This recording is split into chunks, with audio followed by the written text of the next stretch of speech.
Assalamualaikum warahmatullahi wabarakatuh. Perkenalkan, saya Nita Rahmawati dengan NPM 202154058 dari kelompok 2 PAIB bersama rekan saya. Perkenalkan, nama saya Melinda Rahmat, NPM 202154093 sebagai pemateri 1. Assalamualaikum warahmatullahi wabarakatuh. Perkenalkan, nama saya Pilja Hodijah, NPM 202154060. Di sini saya sebagai pemateri kedua. Perkenalkan, nama saya Putri Ayudianingsih, NPM 202154079. Saya di sini sebagai pemateri ketiga. Sebelum membahas materi, kita perlu mengetahui konsep dasar muamalah. Muamalah berasal dari bahasa Arab yang dari lapad muamalah. Kalau dilihat dari bentuk lapatnya, muamalah yaitu masdar dari fi'il madi amala dan fi'il mudhari yu'amilu, yang berarti saling bertindak, saling melakukan, dan saling menukar. Intinya, muamalah adalah perbuatan interaksi sosial yang melibatkan lebih dari satu orang dan memiliki hak dan kewajiban. Dalam ilmu fikih, muamalah memiliki dua pengertian. Yang pertama, pengertian dalam arti luas, dan yang kedua, pengertian dalam arti khusus atau sempit. Dalam arti luas, muamalah merupakan aturan Allah Subhanahu wa Ta'ala yang mengatur hubungan manusia dan usaha mereka dalam mendapatkan kebutuhan jasmani dengan jalan yang terbaik. Oleh sebab itu, kegiatan bermuamalah harus sesuai dengan syariat dan patuh terhadap ketentuan hukum Islam dan perundang-undangan yang berlaku, yang mana tidak dapat dipisahkan antara keduanya. Segala sesuatu yang dilarang oleh Allah pasti mendatangkan kerugian. Oleh karena itu, kita sebagai manusia diperintahkan untuk mempelajari segala sesuatu yang dilarang dan diperintahkan oleh Allah. Tujuannya agar kita mendapatkan hidup yang lebih baik lagi dan benar sesuai yang diperintahkan oleh Allah. Kemudian materi selanjutnya akan disampaikan oleh rekan saya. Kepada pemateri pertama, dipersilahkan. Selanjutnya, saya akan menjelaskan mengenai ruang lingkup muamalah. Ruang lingkup muamalah mencakup dua aspek, yaitu pertama, aspek al-muamalah al-adabiyah, kedua, aspek al-muamalah al-madiyah. Adapun penjelasan secara terperincinya sebagai berikut. Al-muamalah al-adabiyah adalah muamalah yang berhubungan dengan kegiatan adab dan akhlak. Muamalah ini juga dilihat dari cara tukar-menukar benda yang sumbernya dari panca indera manusia. Dasar atau unsur penegaknya adalah hak dan kewajiban. Muamalah yang bersifat adabiyah mencakup beberapa hal di antaranya, yaitu ijab qabul, saling meridhoi, tidak ada keterpaksaan dari satu pihak, hak dan kewajiban, kejujuran, segala sesuatu bersumber dari indera manusia yang ada kaitannya dengan peredaran harta dalam hidup bermasyarakat. Yang kedua yaitu al-muamalah al-madiyah, yakni muamalah yang mengkaji objeknya sehingga sebagian para ulama berpendapat bahwa muamalah al-madiyah adalah muamalah yang bersifat kebendaan, karena objek fikih adalah benda yang halal, haram, syubhat untuk diperjualbelikan, benda-benda yang memudaratkan, benda-benda yang mendatangkan kemaslahatan bagi manusia, dan lain sebagainya. Muamalah yang bersifat madiyah mencakup beberapa hal di antaranya, yaitu sebagai berikut.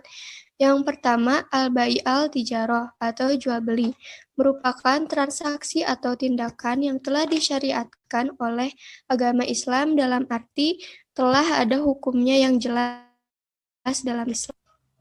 Yang kedua, al-roh atau gadai, yaitu menjadikan suatu benda yang mempunyai nilai harta dalam pandangan syara untuk kepercayaan suatu utang, sehingga memungkinkan mengambil seluruh atau sebagian utang dari benda itu. Yang ketiga, kafalah wadaman atau jaminan dan tanggungan. Jaminan adalah menanggung atau penanggungan terhadap sesuatu. Yang keempat, hiwalah, pemindahan hutang. Maksudnya pemindahan hak atau kewajiban yang dilakukan seseorang pihak pertama kepada orang lain pihak kedua untuk menuntut pembayaran hutang dari atau membayar hutang kepada pihak ketiga. Karena pihak ketiga berhutang kepada pihak pertama. Baik pemindahan atau pengalihan itu dimaksudkan sebagai ganti pembayaran maupun tidak. Yang kelima, list atau jatuh bangkrut adalah seseorang yang mempunyai hutang, seluruh kekayaan habis.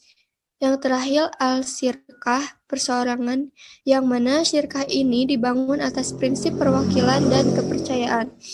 Karena masing-masing pihak yang telah menanamkan modalnya dalam bentuk saham kepada perseroan, berarti telah memberikan kepercayaan kepada perseroan untuk mengelola saham tersebut. Next. Selanjutnya, prinsip-prinsip dalam bermuamalah. Sebagai makhluk sosial, manusia tidak akan terlepas dari berhubungan dengan orang lain. Berkat kasih sayang Allah, manusia telah dibekali aturan dalam berhubungan antara sesama manusia lainnya. Tidak terkecuali dalam hal muamalah yang sasarannya adalah harta benda. Muamalah itu mempunyai prinsip-prinsip sebagai pedoman dalam mengatur kegiatan muamalah. Ada prinsip-prinsip tersebut adalah sebagai berikut. Yang pertama, sebagai bentuk muamalah pada dasarnya adalah mubah atau boleh, kecuali jika ada nas Al-Quran dan hadis Nabi yang melarangnya. Yang kedua, masalah muamalah termasuk pada urusan duniawi. Artinya, urusan muamalah berbeda dengan urusan ibadah, di mana dalam ibadah semua perbuatan dilarang, kecuali perbuatan tersebut ada perintahnya. Yang ketiga, muamalah harus dilakukan atas dasar sukarela tanpa mengandung unsur-unsur paksaan. Muamalah harus berdasarkan atas persetujuan dan kerelaan dari dua belah pihak. Yang keempat, muamalah dilakukan atas dasar pertimbangan mendatangkan manfaat dan menghindari mudarat dalam hidup bermasyarakat.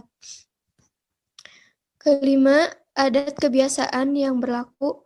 Hal ini, adat kebiasaan bisa dijadikan dasar hukum asal tidak bertentangan dengan syariat. Maksudnya, dalam bermuamalah setiap daerah atau kelompok mempunyai kebiasaan yang dilakukan secara turun-temurun dan bertahun-tahun yang selanjutnya menjadi adat kebiasaan dalam bermuamalah. Yang keenam, muamalah dilaksanakan dengan memelihara nilai keadilan, menghindari unsur-unsur penganiayaan, unsur-unsur pengambilan kesempatan dalam kesempitan. Artinya, jangan sampai merugikan diri sendiri dan orang lain. Next.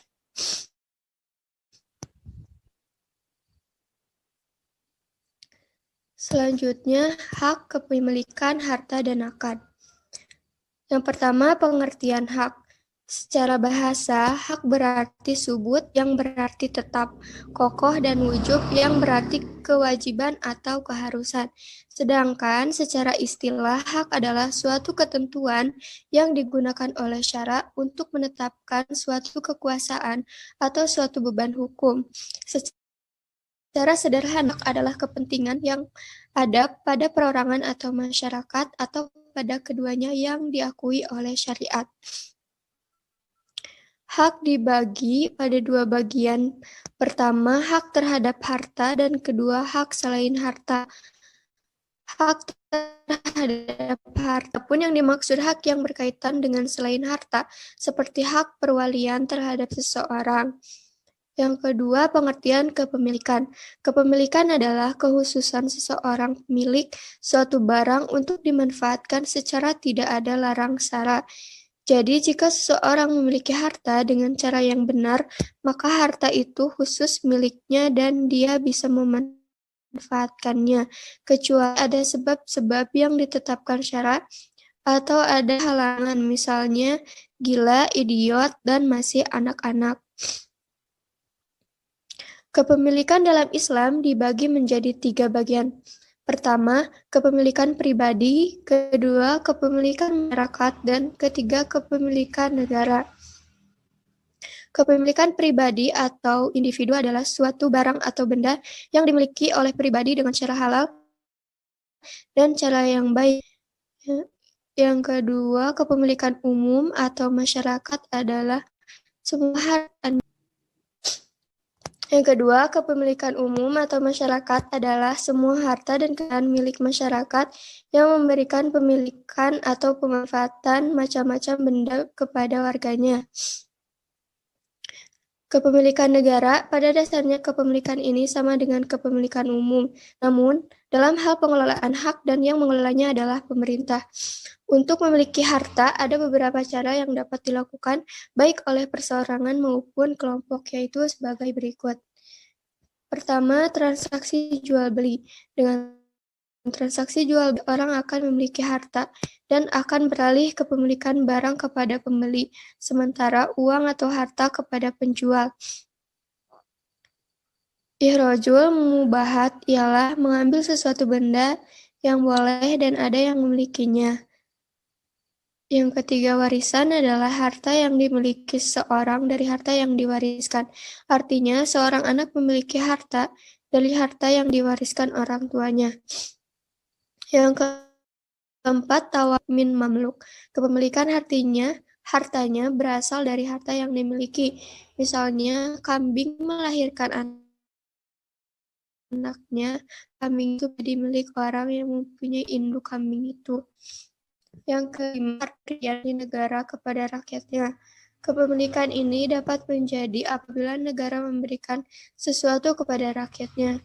Yang terakhir, harta yang didapatkan dengan tanpa keluar harta tenaga, apapun harta ini didapatkan atas dasar pemberian orang secara cuma-cuma. Terima kasih kepada pemateri pertama yang telah memaparkan materinya.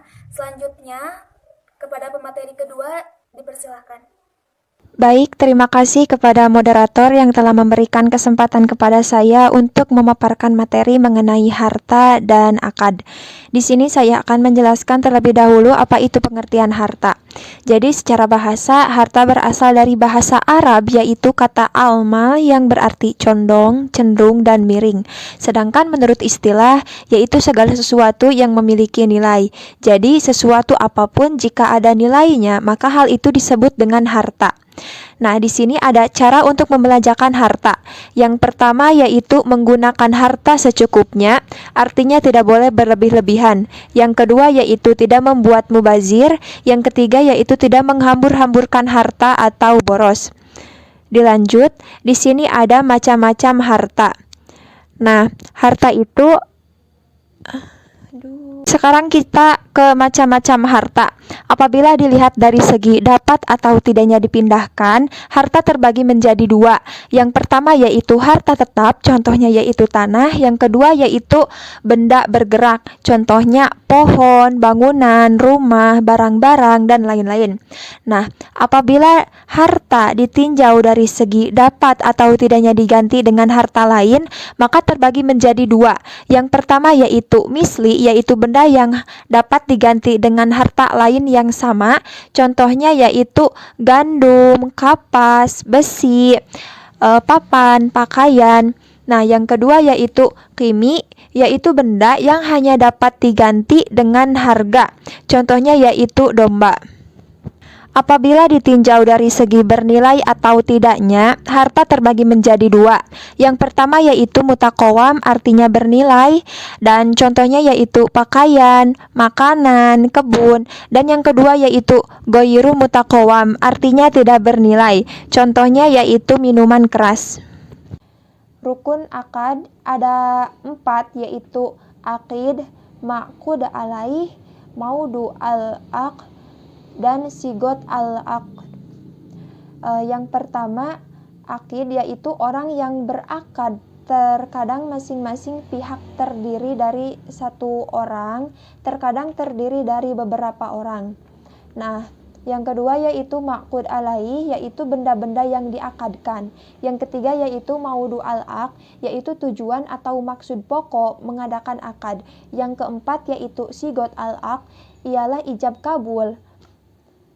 Nah, syarat-syarat akad itu ada banyak. Yang pertama yaitu jelas, yang kedua ada dua pihak yaitu pembeli dan penjual, yang ketiga sesuai ijab dan qabul, yang keempat yaitu kesatuan majelis akad, yang kelima yaitu objek akad dapat diserahkan, yang keenam yaitu objek akad tertentu atau dapat ditentukan, yang ketujuh yaitu objek akad dapat ditransaksikan berupa benda bernilai dan dimiliki. Yang kedelapan yaitu tujuan akad tidak bertentangan dengan syara. Cara-cara dalam berakad yang pertama yaitu dengan cara tulisan atau kitabah. Yang kedua bisa dengan isyarat. Nah, bagi orang tertentu akad dan ijab qabul tidak dapat dilaksanakan dengan tulisan maupun lisan. Misalnya pada orang bisu yang tidak bisa baca maupun nulis, maka orang tersebut bisa berakad dengan isyarat. Yang ketiga yaitu dengan perbuatan. Dan yang keempat dengan lisan al-hal. Nah, menurut sebagian ulama, apabila seseorang meninggalkan barang-barang di hadapan orang lain, kemudian dia pergi dan orang yang ditinggali barang-barang itu berdiam diri saja, nah hal itu dipandang telah ada akad.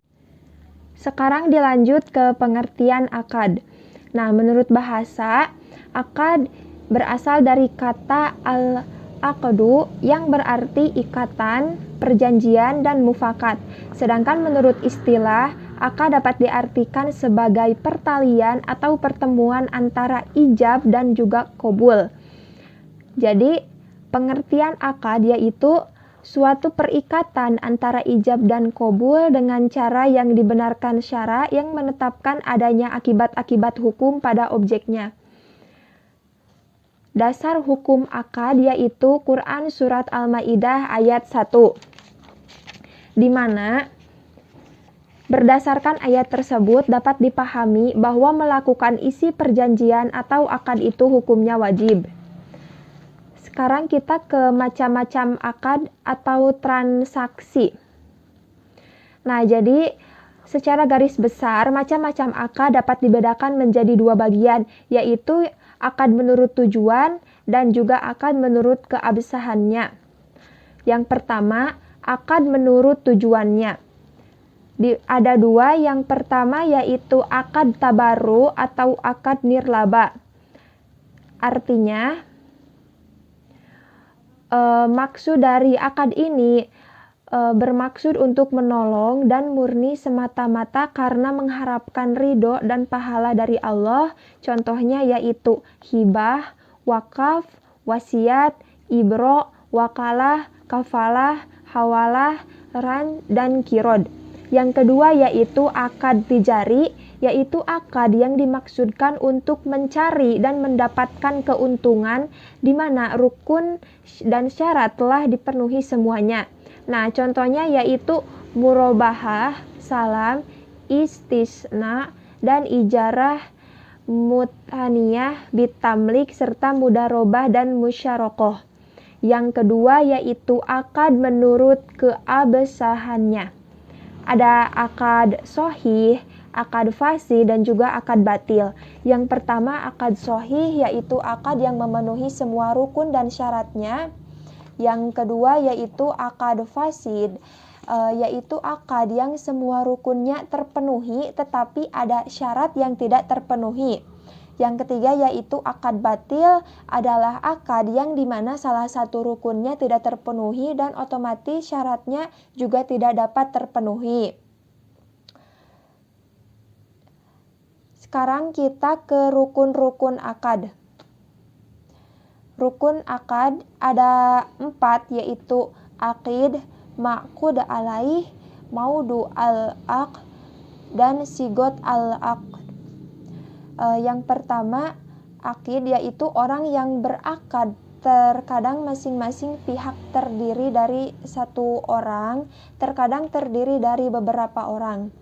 Nah, yang kedua yaitu ma'qud alaih, yaitu benda-benda yang diakadkan. Yang ketiga yaitu maudu al-aqd, yaitu tujuan atau maksud pokok mengadakan akad. Yang keempat yaitu sigot al-aqd, ialah ijab kabul.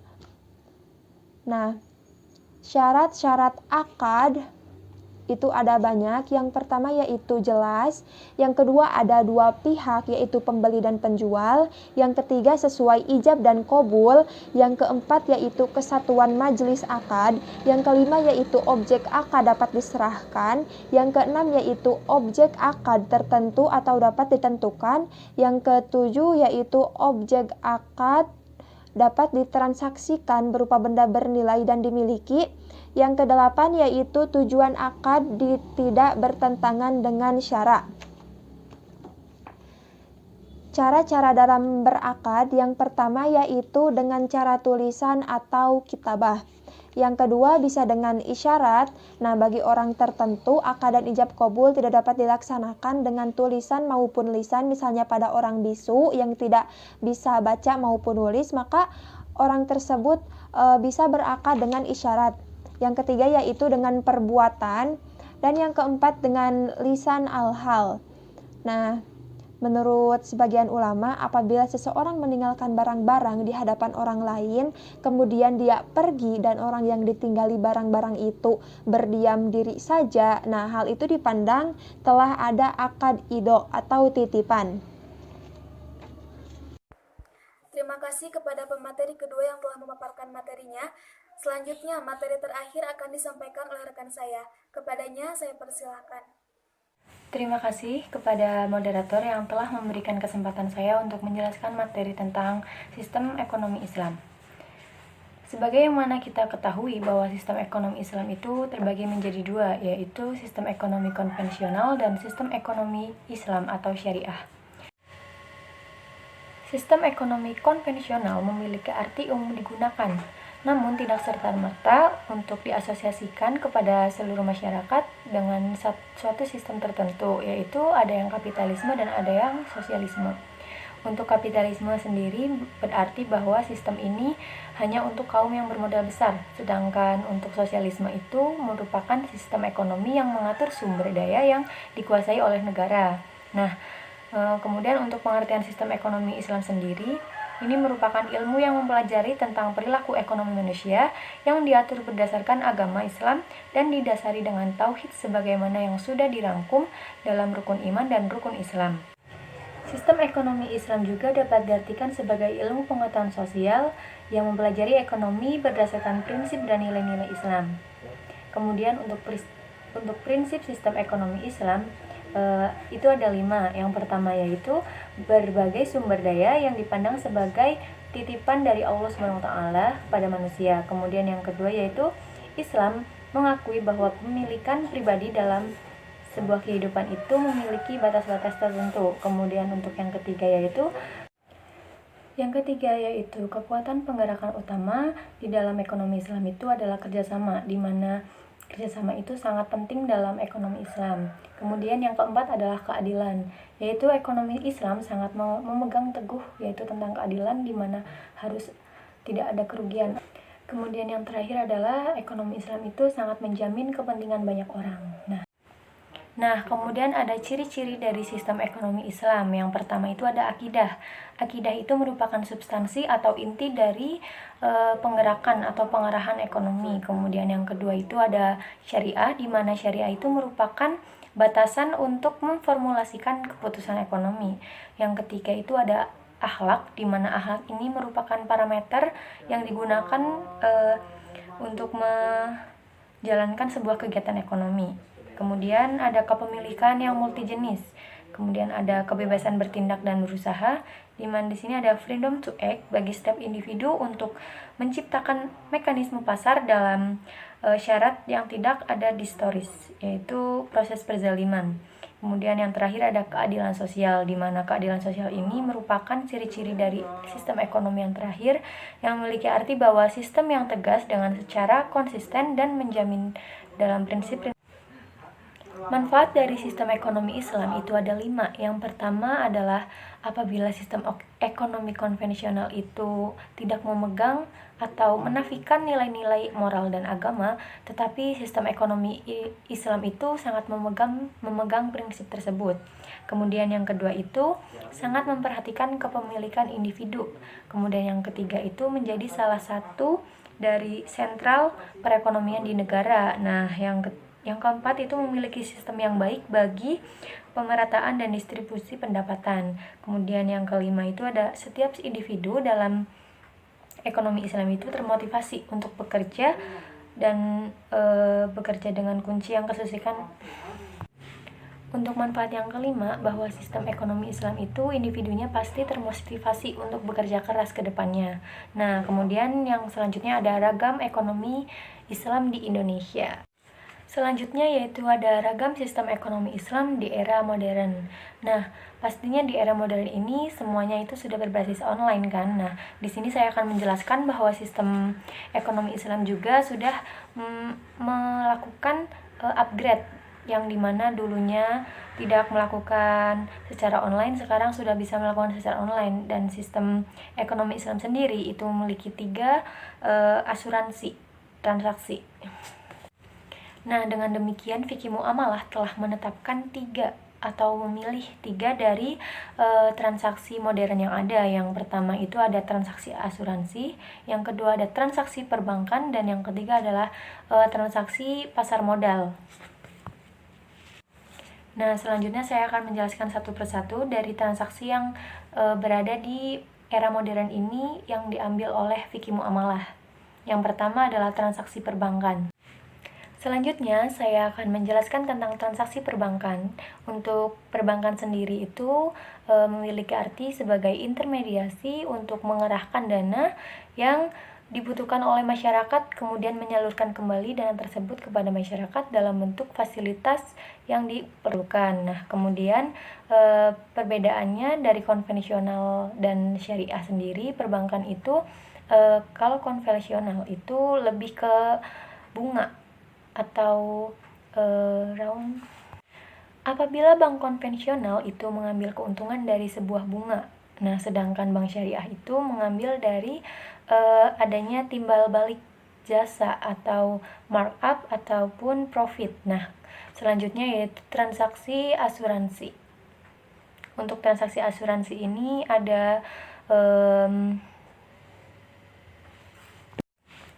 dalam transaksi asuransi ini ada beberapa cara orang menangani resikonya. Yang pertama itu adalah risk retention atau yang disebut dengan cara menggunakan diri sendiri. Yang kedua itu adalah mengalihkan resiko kepada orang lain atau risk transfer. Kemudian ada yang ketiga yaitu mengelola secara bersama-sama atau risk sharing.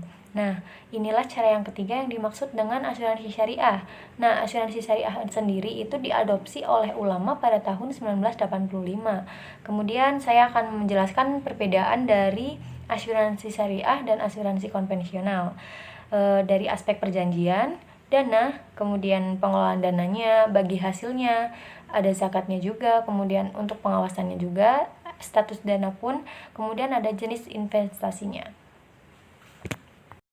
Selanjutnya saya akan menjelaskan perbedaan antara sistem ekonomi konvensional dan sistem ekonomi syariah dalam aspek asuransi. Nah, bisa kita lihat dari tabel yang sudah ada di layar, di mana untuk aspek perjanjian itu yang pertama untuk konvensional itu jual belinya mengharapkan keuntungan yang besar dan tidak mengharapkan kerugian yang kecil. Untuk syariah sendiri itu berdasarkan konsep akad hibah atau saling menolong, di mana sama-sama tidak menginginkan imbalan. Kemudian untuk dananya, dana dalam konvensional itu dibayarkan kepada perusahaan dan ada perjanjian juga. Untuk syariah, dananya itu dimiliki oleh peserta dan perusahaan hanya menjadi pengelola. Jadi tidak ada hak kepemilikan. Dan ketika itu ada pengelolaan dana. Untuk konvensional itu secara sepihak, yaitu untuk perusahaan. Kemudian untuk syariahnya, dalam pengelolaan dana itu lebih transparan dan seutuhnya untuk peserta. Kemudian untuk bagi hasilnya, di ekonomi konvensional itu memiliki kayak sepihak juga demi perusahaan seutuhnya. Untuk yang syariah itu dibagi merata untuk peserta. Kemudian ada zakat, di konvensional itu tidak ada, tapi kalau di syariah itu wajib membayar. Kemudian pengawasan dilakukan secara internal dalam konvensional, sedangkan di syariah itu ada dewan pengawasnya sendiri, yaitu DPS, Dewan Pengawas Syariah. Sedangkan status asuransi di syariah itu bisa diambil. Kemudian yang terakhir itu jenis investasi. Di konvensional itu bisa diasuransikan bebas asal mendapatkan keuntungan yang besar.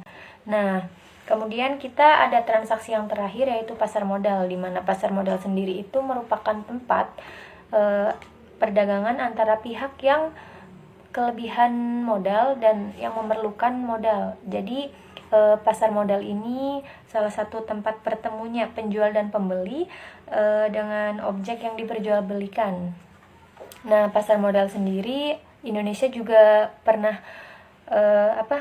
memulainya dari di Indonesia sendiri. Langkah awal adanya pasar modal itu ada pembentukan reksadana atau Mutual Fund Syariah di Jakarta Islamic Index 3, yang selanjutnya itu ada obligasi syariah juga, di mana itu mulai efektif pada 30 Oktober 2002. Untuk pasar modal syariah sendiri diresmikan pada tanggal 14 Maret pada tahun 2003. Nah, jadi sekian yang dapat saya sampaikan. Semoga bermanfaat. Apabila ada kesalahan, saya mohon maaf. Wassalamualaikum warahmatullahi wabarakatuh.